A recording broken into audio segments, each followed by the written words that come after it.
You know how you go to the grocery store and you stand at a certain spot, you haven't even gotten to the door yet, but when you get in close proximity, the doors just start opening. When you can stand on a level of life where you're dealing with opposition and pressure and turmoil and take a licking and keep on ticking, and it might have stressed you out, you might have felt the pressure, you might have felt like breaking, but you didn't break, doors just start opening up for you to go to the next level. I'm going to talk more about this in a minute, because when I start talking about dealing with conflict, all of the conflict is not external conflict. Some of it is internal conflict. Because when you come from back there and you start moving up further and further and further, and every step you take takes you to a different level of life and living, sometimes your life is moving faster than your mentality.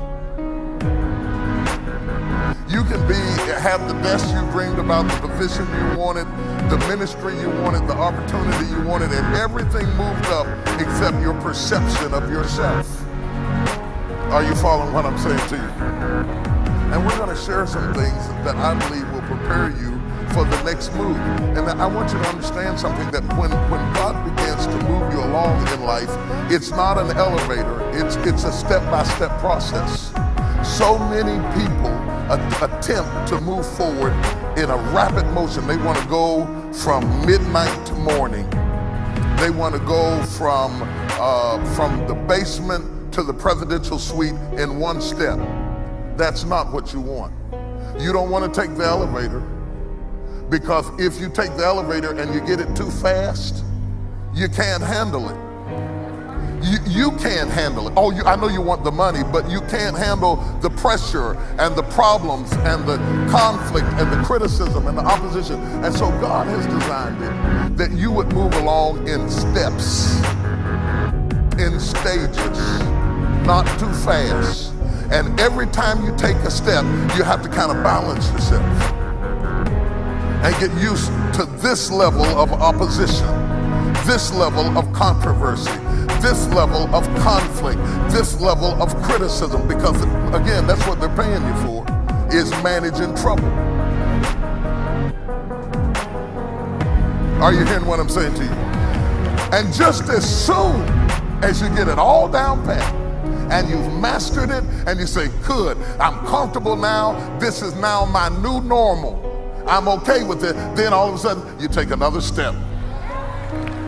You're back in a situation where you're learning again, and you're being hit in places you never expected to be hit before, and you're dealing with life on another level. And that happens whether you're in a corporation, whether you're in a church, or whether you're a family and you just had another child. Every time you have a child, new conflict, new problems, new things to deal with, more to manage, more to handle. You just got used to having one, you come back from the doctor, now you're getting ready to have two. Everything's got to shift, everything's got to move. Everything you learned about the first child doesn't work on the second child. Come on, somebody knows what I'm talking about. But God is so gracious, because He leads you along in steps and stages. And periodically, He will stop the process, allow you to evaluate where you are, to better understand where you are, and put you in a position that you can deal with your heart and mind and emotions that may still be back there where you started.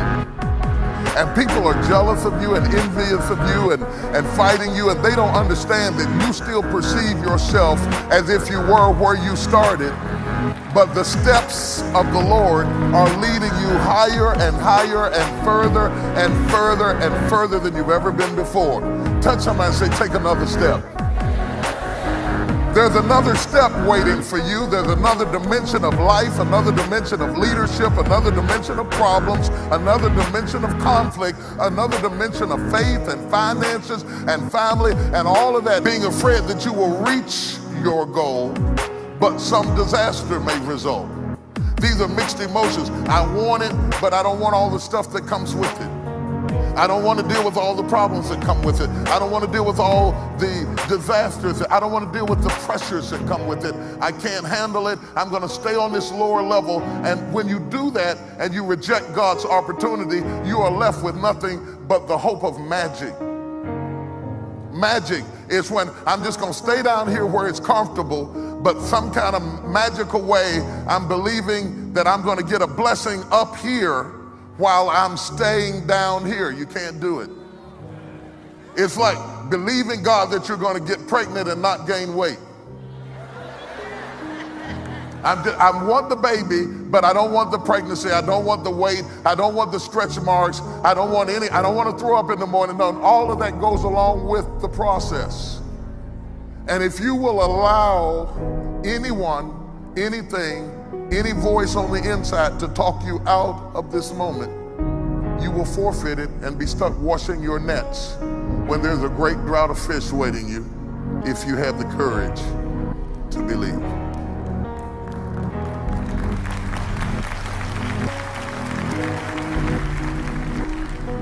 What really stops us from taking the lead and coming to the forefront a lot of times is not the lack of talent, it's not the lack of resources, sometimes it's not the lack of education. I've been amazed at the people I have met who were highly educated and failing. Highly educated and failing. Highly educated and homeless. I work with a guy who has a doctorate in economics and is washing cars.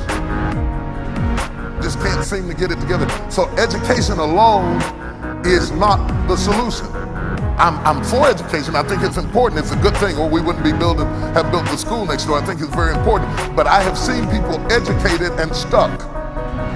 I've worked in penal institutions and seen people who were very gifted and incarcerated. Just because somebody is incarcerated or homeless doesn't mean that they don't have talent. In fact, I've seen people with less talent than you doing more than you.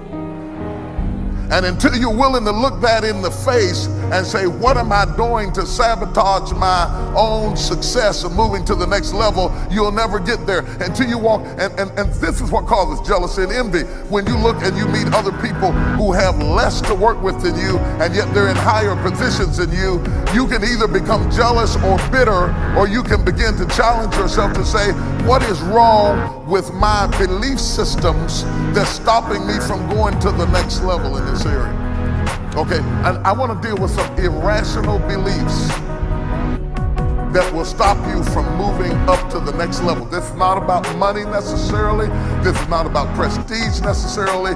This is about progress.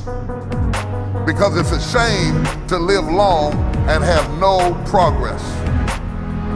I want to have progress in every area of my life.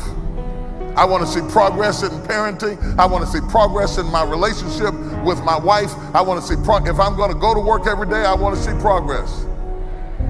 I've been washing these toilets for 27 years.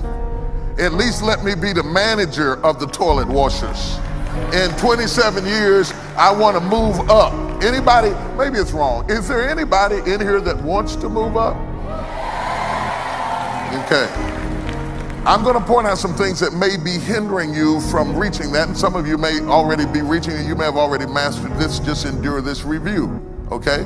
I'm going to point out 6 things, 6 irrational belief patterns that may be hindering you from going to the next level. One of them is undeserving. I do not deserve the good measure that flows with success. I just don't deserve it. I just can't see myself as being in this position. I don't deserve it. This often comes from things that people said to you or about you. And they have convinced you, they programmed you to see yourself in a limited parameter. And so when you see opportunities beyond how you've been programmed, you reject it because you don't feel like you're deserving of it. The other one is beyond undeserving is ordinary. I do not want to stand apart or be different. I want to fit in.